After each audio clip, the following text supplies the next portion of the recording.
Good afternoon and namaste to one and all. As usual, we'll start with a small prayer and then go by shloka with a recap of what we have done all these days and go about in our own self-made pitch pace how we go. Okay, we'll start with a small prayer. Gently close your eyes. Keep your spine erect, relax and let go all the muscles of your body. Pay close attention to the breath. Be with your breath.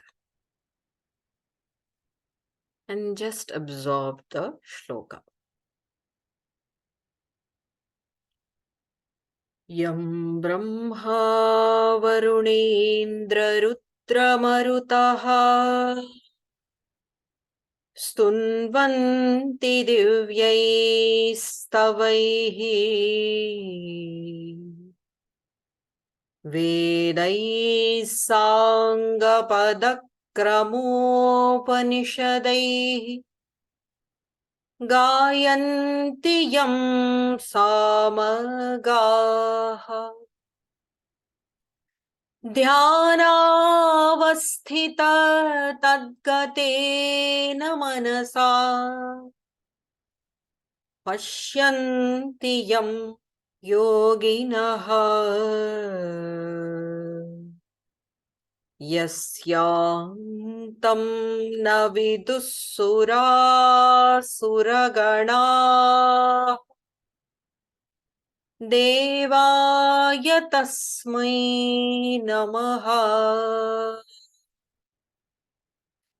Devaya tasmai namaha.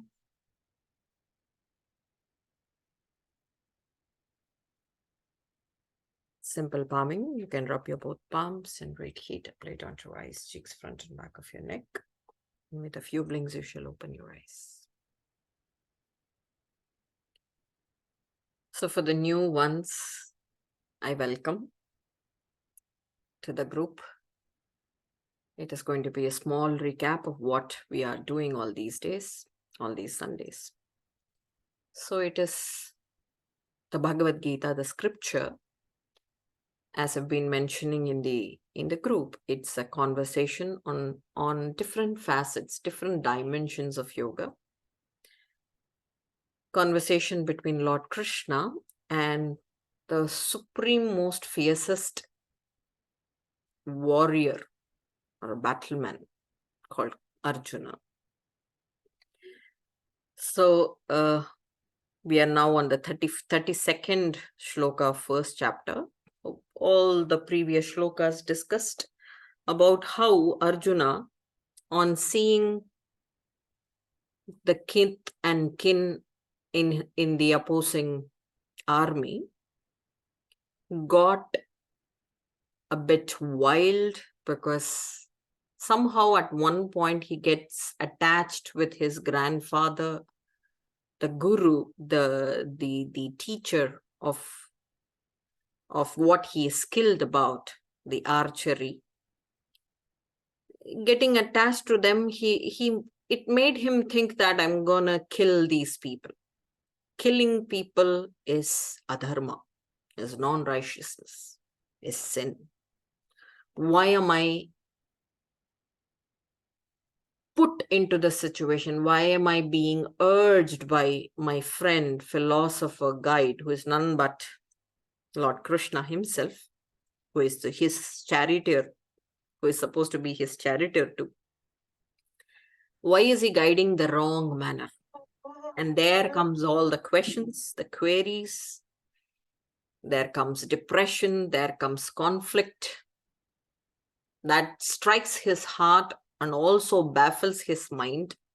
In a confused state, he starts to argue. Why am I fighting here? Why should I do all the bloodshed? Why is bloodshed righteous here? So that's the questions. So we'll know what's the answer a little while later after discussing furthermore. And that's a quick recap of what we were doing. So I'm going to do 1.3233.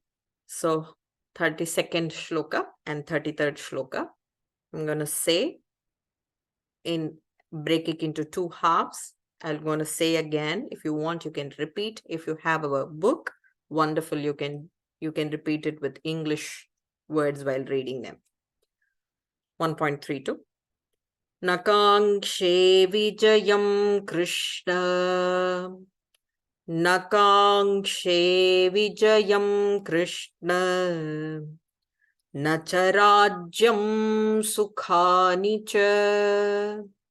Nacharajyam sukhani cha. Kim no rajyena govinda. Kim no rajyena govinda. Kim bhogair jivitena va. Kim bhogair jivitena va.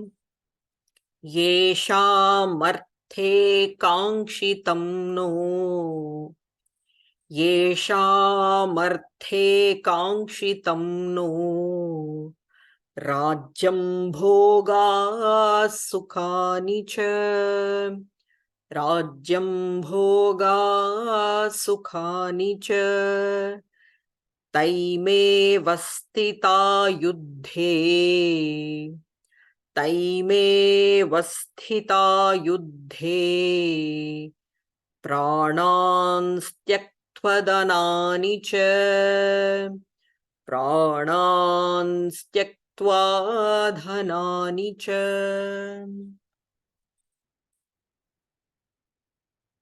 So on seeing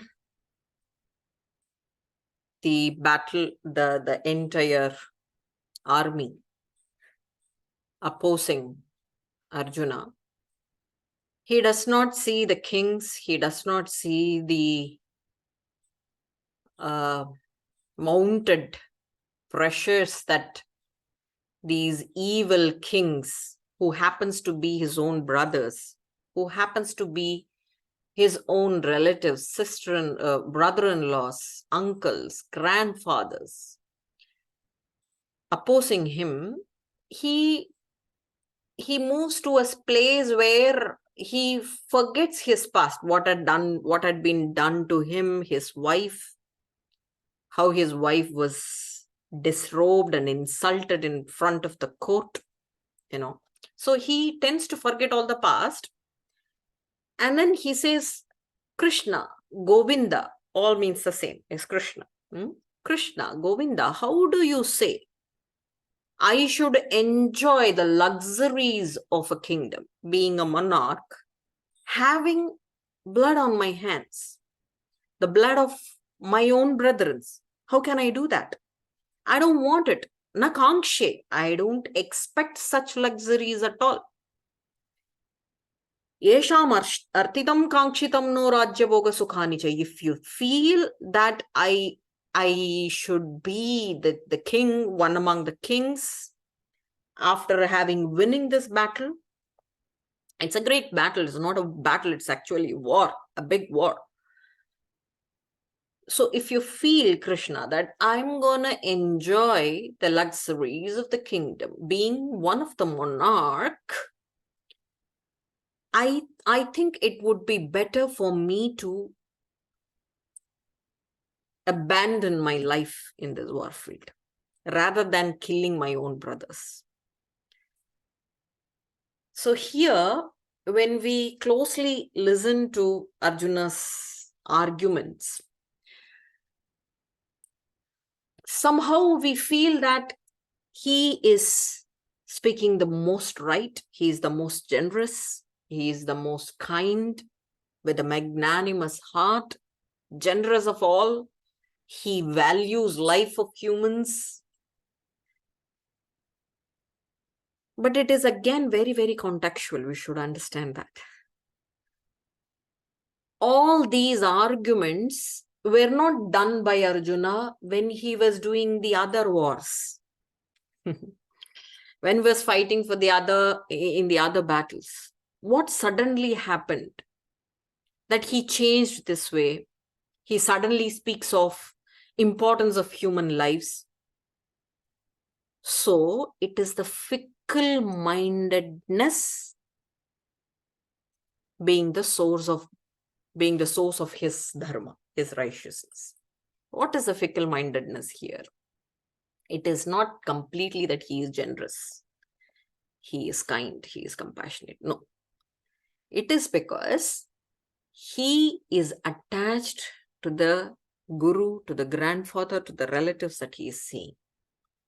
With attachment, he is trying to justify his act of shirking himself away from the duty, refraining himself away from the duty, rather than doing greater good for the country. That's his duty, being the protector of the country. It is his job to secure the nation from evil kings, infiltration of evil kings. But on the other hand, now he finds out ways and reasons to protect his own self, his own family, in the name of dharma, in the name of righteousness, and then forgetting the greater good of the country. What happens if he fails to fight this battle? He is the most fiercest, he is the most strongest. If Arjuna is there, then there is definitely victory, because by Arjuna, there always stands Lord Krishna. That's everybody's verse. You see that in Mahabharata, in Bhagavad Gita, everywhere. Yato Krishnaha tato jayaha. Where there is Krishna, there is victory. So if that most fiercest warrior walks away, and the so-called opponent army, the sons of Dhritarashtra, Duryodhana, and his brothers, comes up the rain, it is going to be devastating. They didn't spare their mother. They didn't spare their sister-in-law.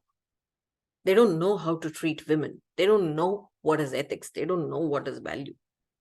If they are going to be monarch of the entire subcontinent of India, starting from Afghanistan to Bali, 5,000, 7,000 years ago, the entire India was one, from Afghanistan to Bali. It was later, because of the geographical drift, we had countries different. So you should visualize the plight of the people if such king comes up. Knowing all this, Arjuna knows all this. There were umpteen number of efforts, peace messaging efforts done. Sorry, I am reiterating the same thing again and again. Sorry for Luci, Aurelia, and Uli, because there are new people coming up. So I had to reiterate again certain things. So there were umpteen number of peace messages passed between the both armies, the Pandava and the Kaurava armies. But the evil, the wicked, the avarice struck Duryodhana, I should say. Mind cloaked with avarice. He is always greedy. He didn't want to spare an inch of land to the Pandavas, to his own brothers. They just wanted 5 villages. He said, I will not spare 1 inch of land for you. So that was the greedy, the most cruel kind of king who will come up if he loses the battle. Arjuna is not speaking all these arguments during the peace messages. But right at the spur of the moment where where the conches have been blown, there is war that is declared, then he goes numb. He goes cold-feeted. This is nothing but despondency. Depression, anxiety, conflicts occur to a person only when he is feebly wise.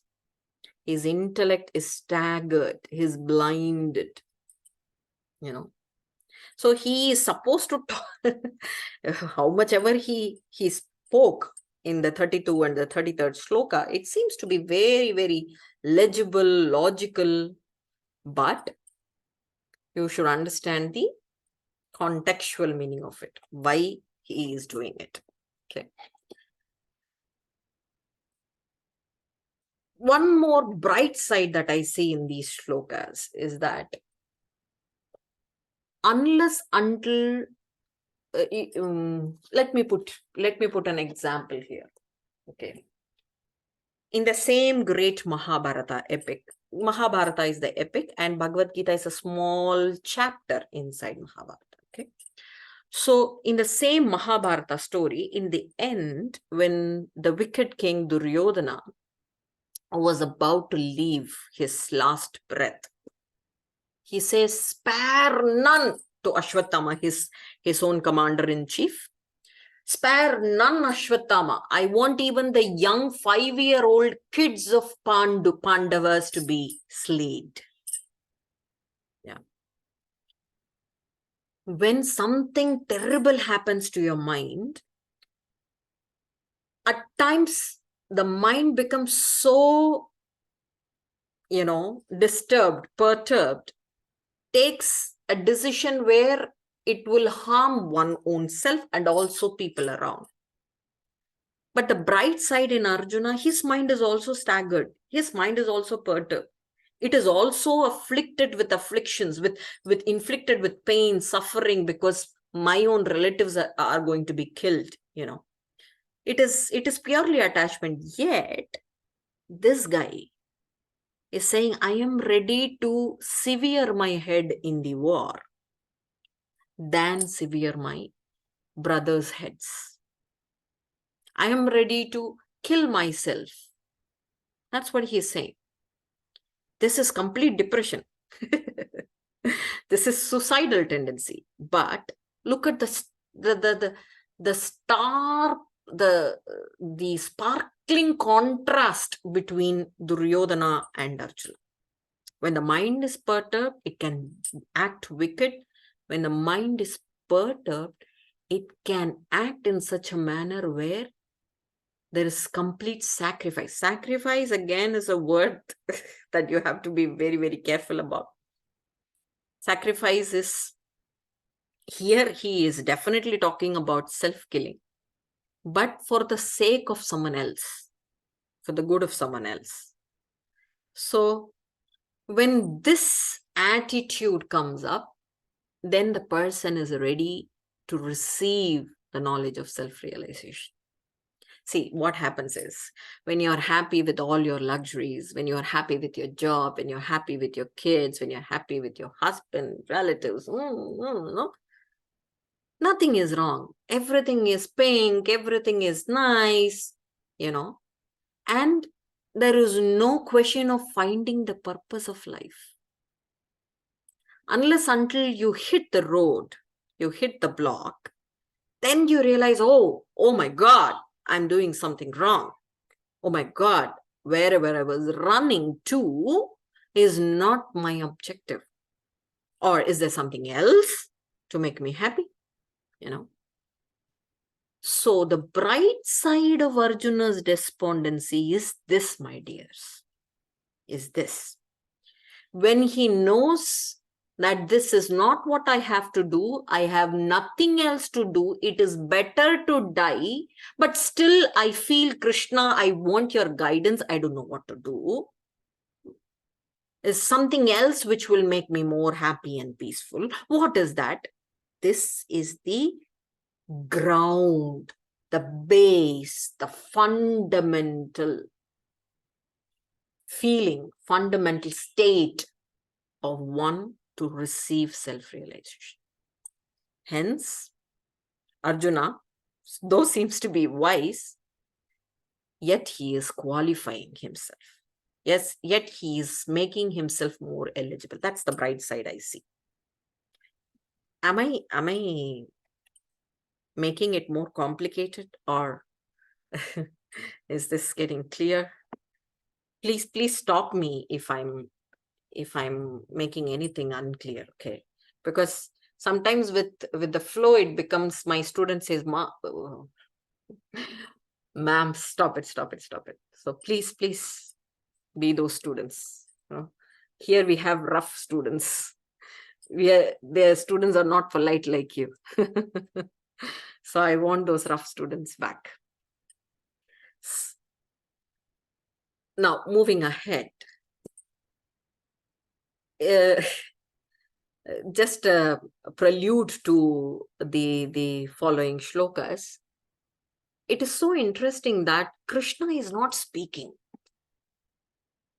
This guy is giving judgments as justifications after justifications, reasons after reasons, enlisting all the possible, demerits of fighting the war. But this guy in the chariot is peacefully looking at him. Why isn't he talking? Why isn't he talking? He should stop him, right? And that's what we do. Oh my God, stop. Take a breath. Krishna is a great counselor, He is making him prattle.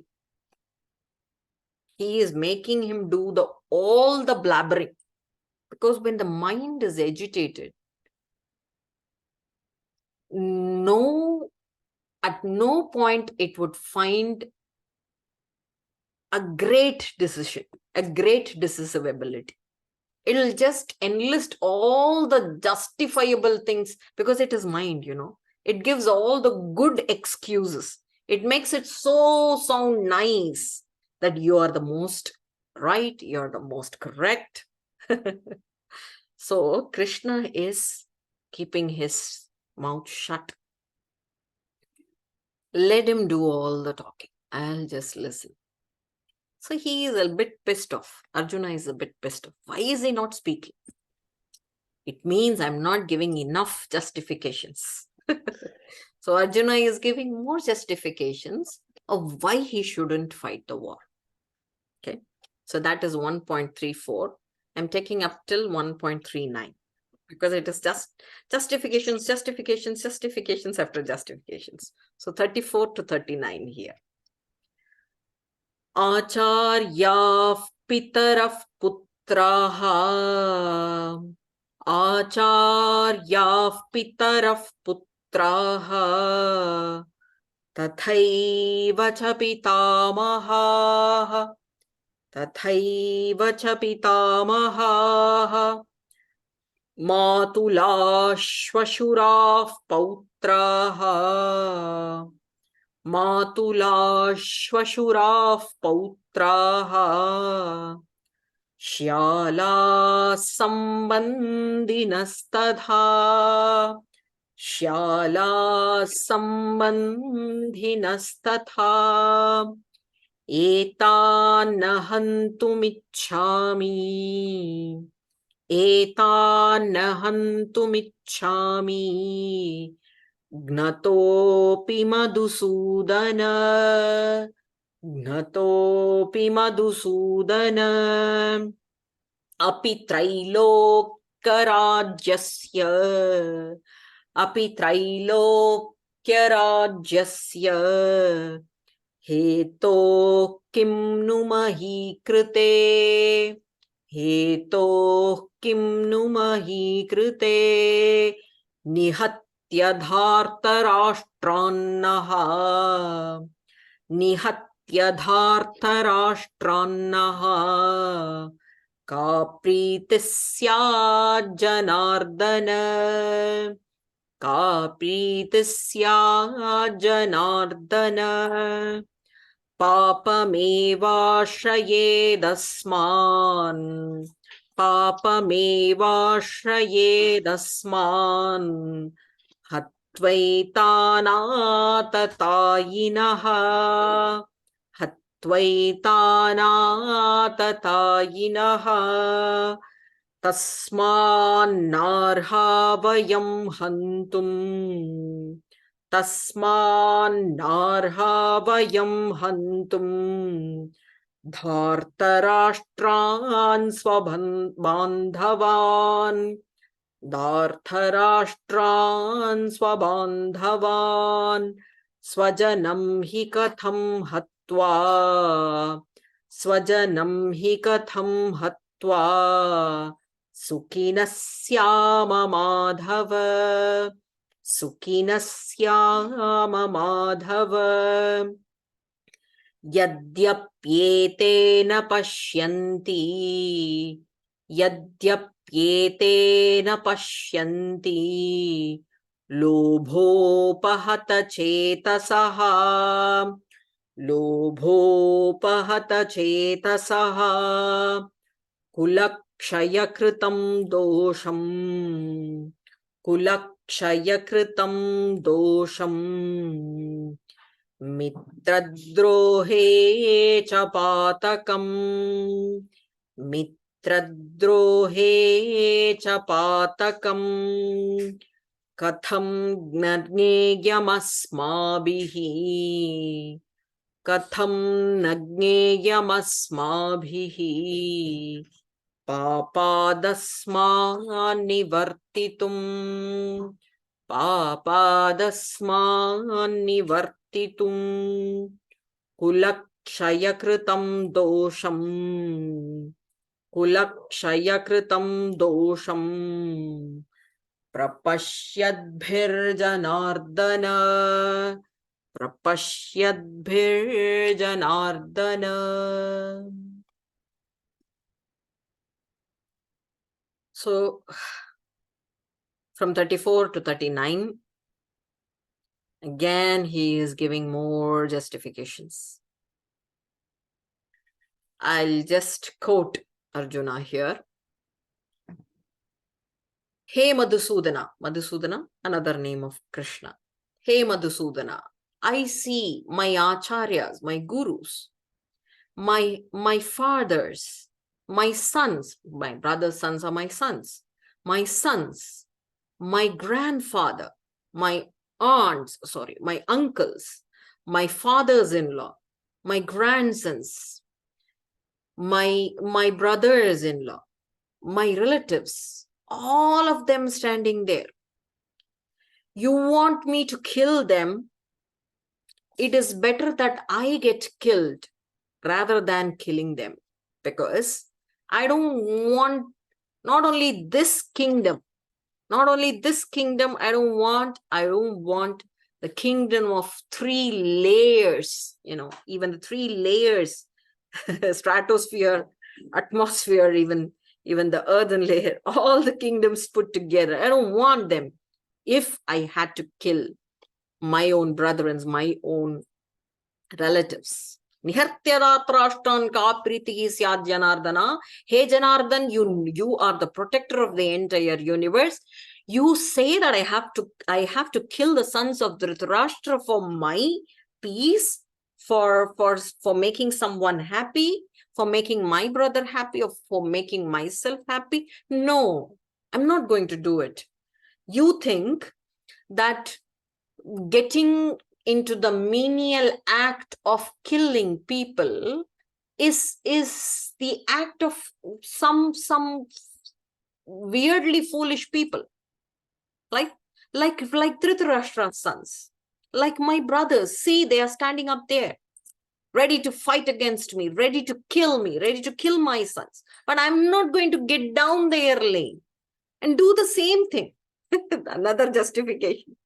No, another justification saying that, okay, this killing people is so non-righteous. I'm not going to do it. I'm not going to get wicked like them, And then he says this is done by those people like my brothers up there.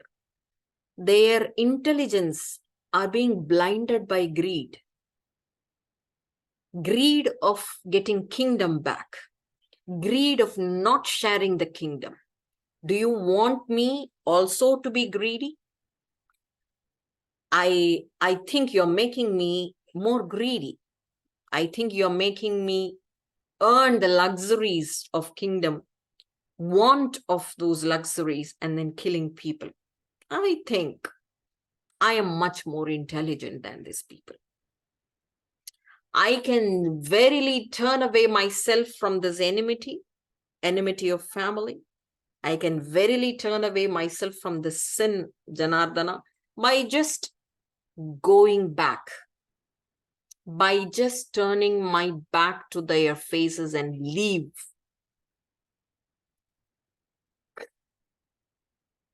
Now comes Lalita's interpretation here. Now, turning back to the faces in a war is an act of cowardice. Now, look what he is doing.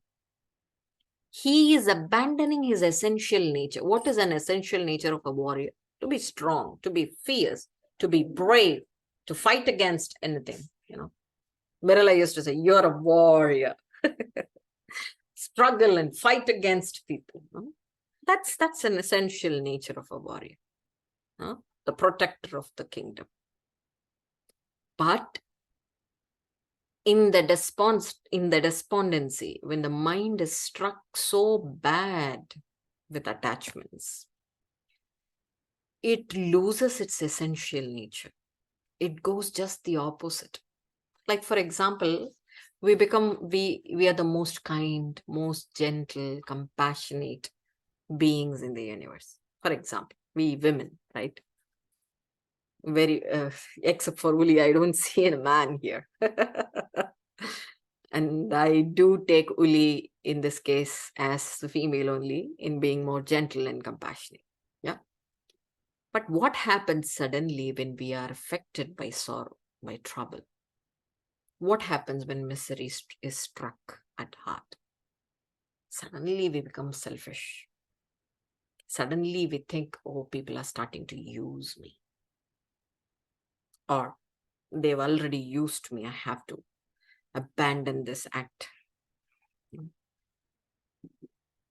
Suddenly all the essential nature goes back, goes down the well, deep down the well. And then we think that we have become smart, we have become wise because we have justifications. Because the justification says, look, these were my experiences. These were my bad past. This is how I decide how the people will be, how the circumstances can be. We are smart enough to assess people. We are smart enough to assess situations. But we have dropped down the smartness of assessing our own real self, the essential nature of being compassionate, being gentle.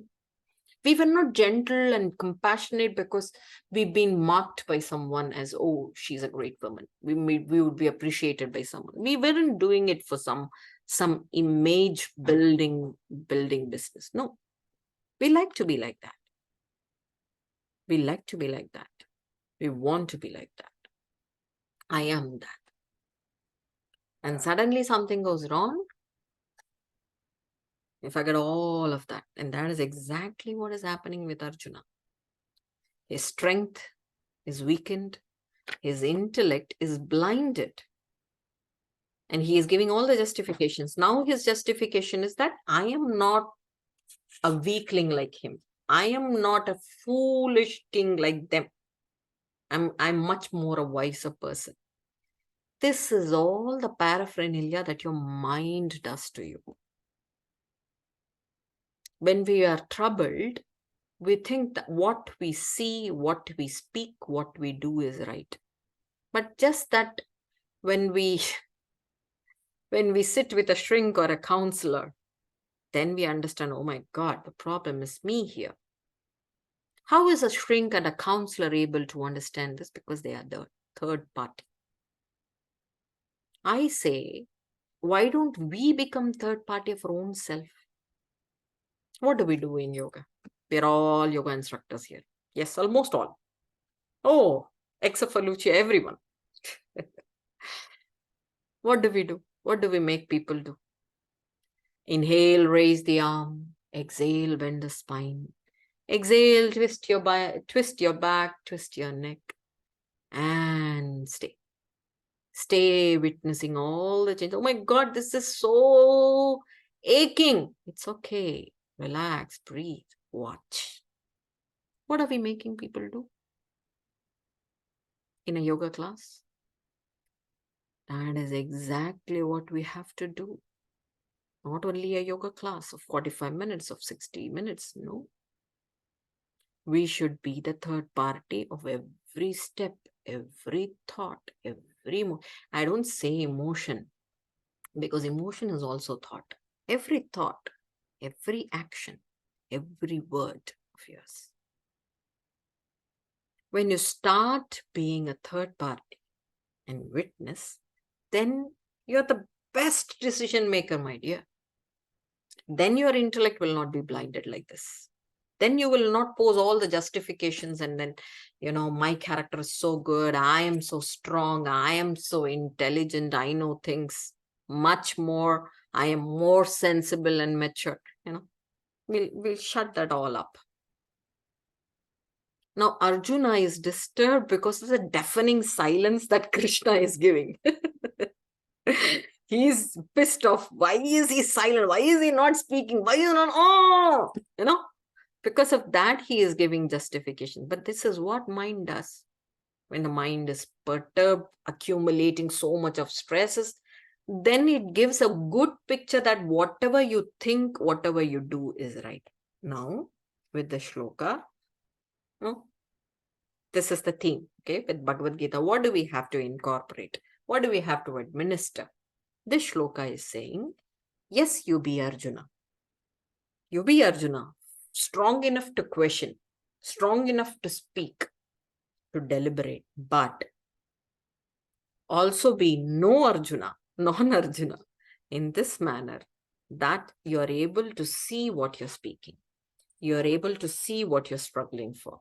You're able to perceive what you're thinking as a third party.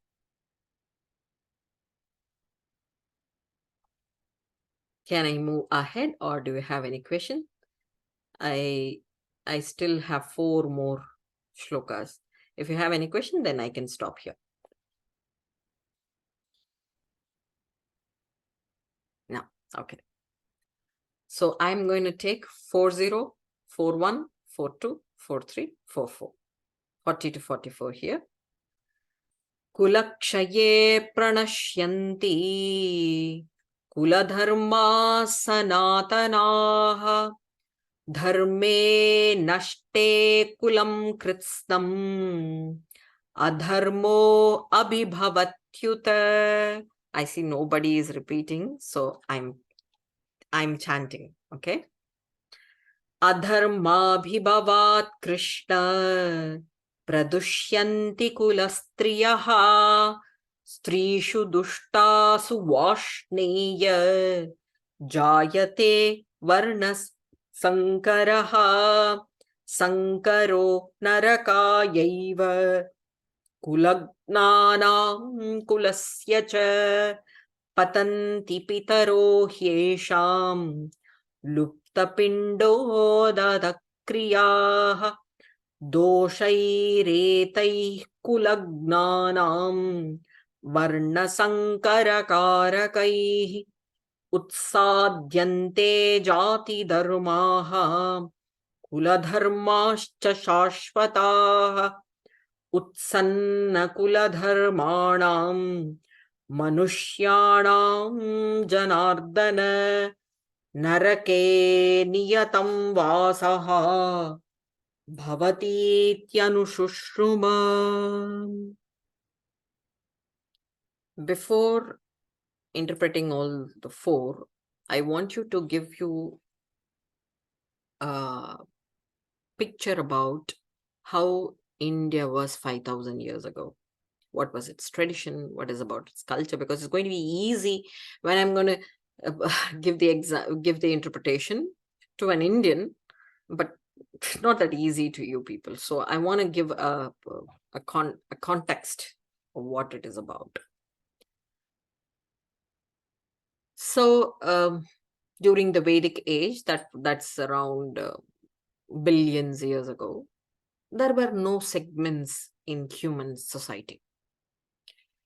The segments that only we saw was 4 in number. 1, the teacher, the Brahmanas. 2, the protectors, the lawmakers, administrators, the Kshatriyas. 3, the businessmen, who were providing goods and services. And in cash of that, in lieu of that, they had things, they had money, they had cows. Cow was our money. Cow was our currency. And the 4th one is Shudras. They are the persons who provide services like pulling the bullock carts and polishing your shoes, things like that. So there were segments. And segments were based not on birth basis. Okay, you are a shoe polish man, your son would be polishing shoes. No. Previously, it was based on varna. Varna, the word varna means to choose. You choose your profession. Okay, I chose accountancy in my 11th and 12th grade, but I didn't become an accountant. So my flair for subjects can be different, but my profession can be different. I choose something else, right? I choose to be a teacher, teaching and studying, right? So it is about choice, one's own choice, not the choice that someone else inflicted upon, your own. Okay, this was how a billion years ago, India was. Later on, what happened in the era of Lord Krishna, that's around 8,000, 10,000 years old, it became rules. Okay, you're a horseman. You have seen your father taking care of horses. You've seen your uncle taking care of the shoes of horses and nailing business. You have seen, you have learned, you have that in genetic, mechanism. Hence, you will be a better horseman. And that's how it became from choice to birth-wise. These segments became castes. And slowly, not only one caste, it became huge, diversified caste. Caste of horsemen, for example, who ate only vegetarian become one caste. Who ate non-vegetarian become another. No? So simple things made differences in the segments. And because of that, there were so many confusions. Confusions are already started in that era. And that's how, thankfully, Lord Krishna incarnated. Breaking all the bonds. He was a caretaker of cow, but he became a king. He was a revolutionary. Showed examples of how people have to be. It has to be back just as it was. Profession has to be purely choice based, and it has to be one's own choice. It has to be the Vedic dharma. It has to be according to the Vedic dharma. Never mind. Now, Arjuna is still influenced with the caste. Arjuna is giving justifications in the following shlokas that, see, you deafening, silent Krishna, you're not listening to me. You're not speaking against me. You better listen to all the repercussions of a war can do. It can do so much of devastating effect to the society. What? There are already so many segments of society. If a person dies, what will happen to his wife? Okay, what will happen? She will be widowed. No, the widow will get remarried. And when she remarries, there would be differences. She can remarry someone else in another caste. And what will happen to the progeny? He will miss the characteristics of the horseman and then suddenly become a painter. He will have confusions of his own potential skills. There's a mixture of genes. All stupid justifications he's giving. First justification, he said, I can just throw my life down on the warfield blood. Second justification he is giving, I am more wiser. I cannot kill people like this foolish people. Third justification, he becomes foolish himself. He is talking about Varna Sankara. This transitions in the segments is treated so strongly intense with the Indians because we believe in one important thing. Like we worship gods, right? We also worship our ancestors. Like the Greek system. Yeah. Greek had Greek gods, Greek had worship of ancestors also. That's how Indian culture is. We have a separate month called Shraddha, which pays homage to all the ancestors, maternal ancestors, paternal ancestors. What do we gain? Just by remembering, doing the yajna, doing the fire worship, we believe that it brings light to the journey. We still believe that there is journey of life beyond death. We move to different layers. And there are specific instructions in Upanishads also. There are layers where we move, where the soul moves. You do not know whether your grandfather, grandmother is an enlightened soul. You do not know whether they are realized. You do not know in which layer they are. You do not know what struggle would be there in that layer, right? Hence, being thankful to the genetic characteristics that we hold from our great-grandfathers, great-grandmothers, we pay homage in that particular month on the day of they left their human body. This is called ancestral worship. You can take it as a Pindodaka Kriya. Arjuna here says, if there is mixture of widows remarriage, mixture of segments, what will happen to that ancestral worship? It will be so confused. Who will pay homage to whom? Which ancestor will this boy consider? Yes, it is going to be definite confusion. Definite confusion. I'm not drawing a parallel line here. We are not yet done with this. We will definitely finish the shlokas the next Sunday. But I'm just curious from you to learn. It is the same thing happening with our society. I'm not generalizing Western society. It is even happening in Indian society. Not that much, but yes, it is rising up like an evil root. Like single parent problems, divorced relationships. Are the children not confused? Are the children not misguided?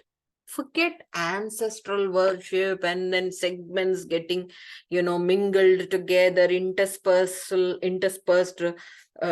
arrangement of widows' marriage and remarriage. That is just awful. That is not what I'm talking about. There is definite confusion happening in this society. Thinking about our own selfish outcomes, sometimes for mean reasons, divorces happen. Mean reasons, very mean reasons. And the sufferers are the kids. And for life, it is not only for the kids. Kids beget kids. For life, they will have 2 grandmothers, 2 grandfathers, 2 mothers, 2 fathers. Right?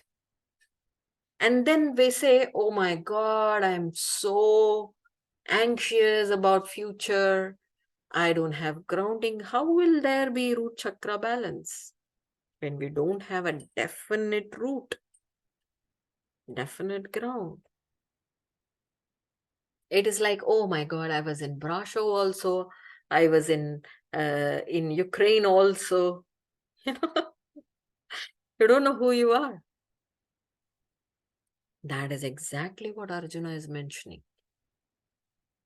If the progeny goes directionless, if the progeny loses its grounding, its root culture, then what will happen, Krishna?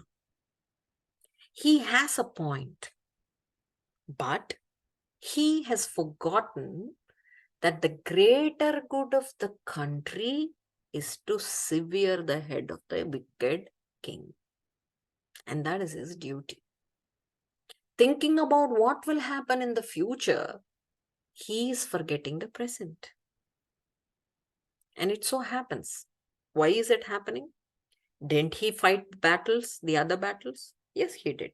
Was he thinking all the time about future widows, future widow remarriages, segments getting interspersed and confused to societies? No.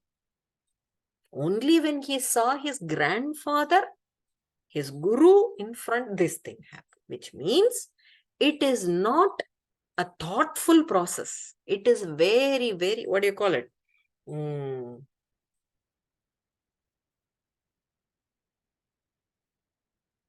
Very, very emotional, no? Instinctual. Instinctual. His animal instinct says, oh, they belong to me. What will happen if I lose them? And at nights, how am I gonna sleep when I see myself dreaming the past event that I'm killing my grandfather? He is just worried about himself. And then beginning to act that he is most righteous in giving justifications. What do that we take away from this sutra, from this shloka? In a nutshell, when the mind is perturbed, when the mind does not know what is right, it portrays that whatever you do, you think is right. It is because it is strongly, intensely structured into a system called ego-centeredness. The root of ego-centeredness is attachment. Attachment to a circumstance, attachment to people, attachment to job, call it any. This ego-centeredness, what it makes you think that whatever I do is right. Yes, I'm finicky that way, but what I'm doing, it is right. It so happens. What should be done over it? Manaf prashamana upayaha yogaha. Do not listen to your mind. Calm down this mind. The mind is fantasizing that you are right. Shut it off. Shut it down. How do you do it? Only when you move into the realms of higher truth. You do not know what to do. Go to the realms of higher truth. The consciousness will say. It will not be the prattle of mind. It will not be the blabber of your mind. It will be the quiet pratibha, what you call as intuition, arising out of nowhere. That is righteousness. Hriddeshe Arjuna tishtati. Bhagavad Gita itself you will see in the following shlokas. Krishna says, Arjuna is asking, I don't know what to do. How is it? What is it right? Krishna says, just look into yourself. Calm down your mind. Shut your mind. Look into your heart. It is not that physiological heart in the left side he's talking about anahata. He's talking about heart chakra. The pure, egoless sense of love, truth that you hold in your anahata is your consciousness. And whatever comes out of that is the right decision.